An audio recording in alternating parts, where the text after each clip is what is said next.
WhatsApp చూస్తూ ఉంటాం, టీవీలలో సీరియల్ చూస్తూ ఉంటాం. మరి మనమే సీరియల్ చూస్తూ ఉంటే సీరియల్ చూస్తారా? సీరియల్ చూస్తారా? ఏం సీరియల్ చూస్తారు? ఏం సీరియల్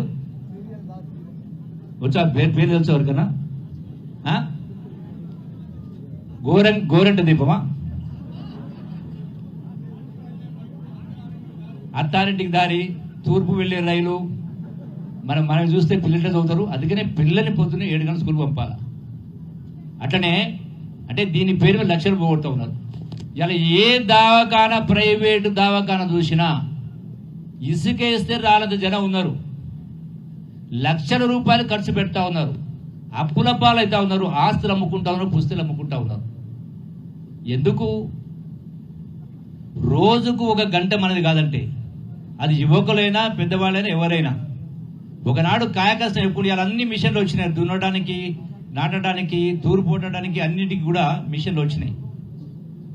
రోజుకు 1 గంట మనది కాదంటే 1 గంట 1 రూపాయి ఖర్చు కాకుండా నిండు 100 ఏళ్ళ జీవితం మనదే. నేను ఎందుకంటే బాధ అనిపించి చెప్తా ఉన్నా. 10 లక్షలు, 20 లక్షలు, 50 లక్షలు ప్రైవేట్ దాకా నియంత్రించాల్సిన అవసరం ఉంది. అసలు అడ్డు అదుపు లేకుండా ఒకటి వచ్చిన ₹1 కోటి బిల్లు, నేను 1,02,00,000.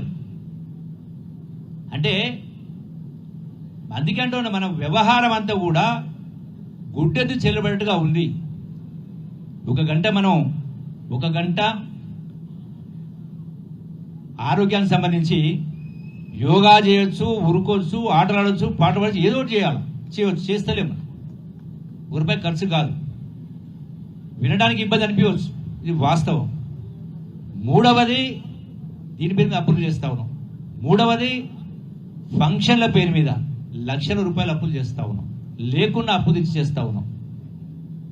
అంటే పిల్లగానికి దోతి కట్టిస్తున్నాం, పిల్లకి చీర కట్టిస్తాం. దాని కింద లక్షల రూపాయలు. అంటే ఏమనుకుంటారో, యారాలు ఏమనుకుంటుందో, ఈయంపురాలు ఏమనుకుంటుందో, కోడలు ఏమనుకుంటుందో, చుట్టాలు ఏమనుకుంటుందో, దోస్తులు ఏమనుకుంటుంది. ఇవన్నీ కలగలిపి చదువుల పేరు మీద, ఫంక్షన్ల పేరు మీద, దవాఖాల పేరు మీద మొత్తం అప్పుల పాలై రోడ్డు పాలైతే అప్పుడేమంటారు? మన దగ్గర తిరిగి అయిపోయిన వాళ్ళను వీడు లంగా చెడిపోయింది అంటారు. ఎవరైనా కడతారా మీ అప్పులు?